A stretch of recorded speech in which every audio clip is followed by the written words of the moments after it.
ശബരിമല സ്വർണ്ണക്കവർച്ചയിൽ അന്താരാഷ്ട്ര പുരാവസ്തു കള്ളക്കടത്ത് സംഘത്തിന്റെ ബന്ധം അന്വേഷിക്കണമെന്ന മുതിർന്ന കോൺഗ്രസ് നേതാവ് രമേശ് ചെന്നിത്തല അന്വേഷണം ആവശ്യപ്പെട്ട് പ്രത്യേക അന്വേഷണ സംഘത്തിന് ചുമതലയുള്ള ADGP H വെങ്കിടേഷിന് കത്ത് നൽകി. 500 കോടിയുടെ ഇടപാട് നടന്നുവെന്നാണ് ചെന്നിത്തലയുടെ ആരോപണം. ഡി ബിനോയ് ചേരുന്നു വിവരങ്ങളുമായി. ബിനോയ്, ഈ തദ്ദേശ തെരഞ്ഞെടുപ്പ് അടുത്തിരിക്കുമ്പോൾ ഈ ശബരിമല സ്വർണ്ണക്കവർച്ചയിൽ ഇത്രയും വലിയൊരു ആരോപണം എത്തരത്തിലായിരിക്കും സർക്കാരിനൊരു തിരിച്ചടിയാവുക? എന്തൊക്കെയാണ് വിവരങ്ങൾ?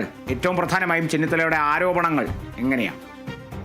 സ്വർണ്ണപ്പാളി വിവാദവുമായി ബന്ധപ്പെട്ട് കോൺഗ്രസ് നേതാവ് രമേശ് ചെന്നിത്തല വെളിപ്പെടുത്തിയിരിക്കുന്നത് വലിയ തരത്തിലുള്ള ഒരു ആരോപണമാണ്. ഇത് സംബന്ധിച്ചുള്ള ഒരു കത്ത് ഈ കേസ് അന്വേഷിക്കുന്നതിന്റെ മുഖ്യ ചുമതലക്കാരനായ ADGP H വെങ്കടേഷിന് നൽകിയിട്ടുണ്ട്. കത്തിൽ പറയുന്നത് ഇങ്ങനെയാണ്: സ്വർണ്ണപ്പാളി വിവാദവുമായി ബന്ധപ്പെട്ട് അന്താരാഷ്ട്ര പുരാവസ്തു കള്ളക്കടത്ത് സംഘത്തിന്റെ ഇടപാടുകളെ കുറിച്ച് കൃത്യമായ അന്വേഷണം നടത്തണം.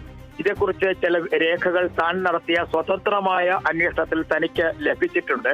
അത് ഏത് അന്വേഷണ സംഘത്തിന് മുമ്പിലും വെളിപ്പെടുത്താൻ തയ്യാറാണെന്നും രമേശ് ചെന്നിത്തല കത്തിൽ സൂചിപ്പിക്കുന്നുണ്ട്.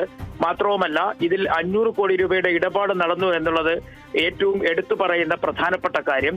അതായത് സാധാരണഗതിയിൽ ഈ ദൈവികമായ വസ്തുക്കളും വർഷങ്ങൾ തന്നെ പഴക്കം വരുന്ന പുരാവസ്തുക്കളുമൊക്കെ ഈ കേരളത്തിലും ഇന്ത്യയിൽ നിന്നും സ്വരൂപിച്ചതിന് ശേഷം അത് കള്ളക്കടത്ത് രൂപേണ വിൽക്കപ്പെടുന്ന ഒരു സംഘം ഈ സ്വർണ്ണപ്പാളി സംഘത്തിന്റെ സ്വർണ്ണപ്പാളി ഇടപാടുകളിൽ ബന്ധപ്പെട്ടിട്ടുണ്ട് എന്നാണ് രമേശ് ചെന്നിത്തലയുടെ കത്തിലും പരാതിയിലും ഉറപ്പിച്ച് പറയുന്നത്.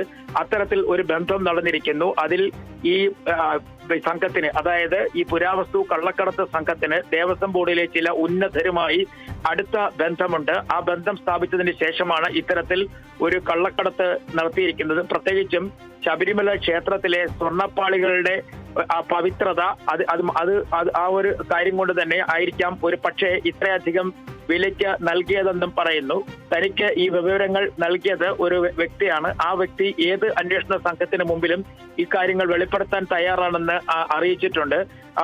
എപ്പോഴാണോ അന്വേഷണ സംഘം വിളിപ്പിക്കുന്നത് ആ സമയത്ത് തന്നെ എത്തി തനിക്കറിയാവുന്ന വിവരങ്ങൾ അന്വേഷണ സംഘത്തിന് നൽകുമെന്നും അതുമായി ബന്ധപ്പെട്ട മൊഴികൾ നൽകാൻ തയ്യാറാണെന്നും രമേശ് ചെന്നിത്തല പ്രത്യേക അന്വേഷണ സംഘത്തിന്റെ തലവൻ H വെങ്കടേഷിന് നൽകിയിരിക്കുന്ന കത്തിൽ വ്യക്തമാക്കുന്നുണ്ട്. എന്തായാലും ഈ ശബരിമല തീർത്ഥാടന സമയവും അതിനപ്പുറം തദ്ദേശ ഭരണ സ്ഥാപനങ്ങളിലേക്കുള്ള തെരഞ്ഞെടുപ്പിന്റെ പ്രചരണം അവസാന ഘട്ടത്തിൽ തെക്കൻ ജില്ലകളിൽ പൊടിപിടിച്ചുകൊണ്ടിരിക്കുന്ന സമയത്താണ് രമേശ് ചെന്നിത്തല ഇത്തരത്തിൽ ഒരു വലിയ വിവാദം തന്നെ മുന്നോട്ട് വച്ചിരിക്കുന്നത്. അതായത് ഈ സ്വർണത്തിന്റെ തൂക്കമോ അല്ലെങ്കിൽ സ്വർണത്തിന്റെ ശില്പത്തിലോ അല്ല പ്രാധാന്യം. ഇതിൽ ആ സ്വർണ്ണപ്പാളിയുമായി ബന്ധപ്പെട്ട് നിലനിൽക്കുന്ന ഭക്തിയും അതുമായി ബന്ധപ്പെട്ട കാര്യങ്ങൾക്കാണ് ഇത്രയധികം മുന്തിയ വില കൊടുത്ത് ഏതോ സംഘം തട്ടിയെടുത്തതെന്നാണ് രമേശ് ചെന്നിത്തലയുടെ കണ്ടെത്തലും. അപ്പോൾ അതുമായി ബന്ധപ്പെട്ട അദ്ദേഹം നടത്തിയിരിക്കുന്ന കത്തിൽ പറയുന്നത്. എന്തായാലും സ്വതന്ത്രമായ ഒരു അന്വേഷണം ഇക്കാര്യത്തിൽ വേണം എന്ന് അദ്ദേഹം ആവശ്യപ്പെട്ടിട്ടുണ്ട്.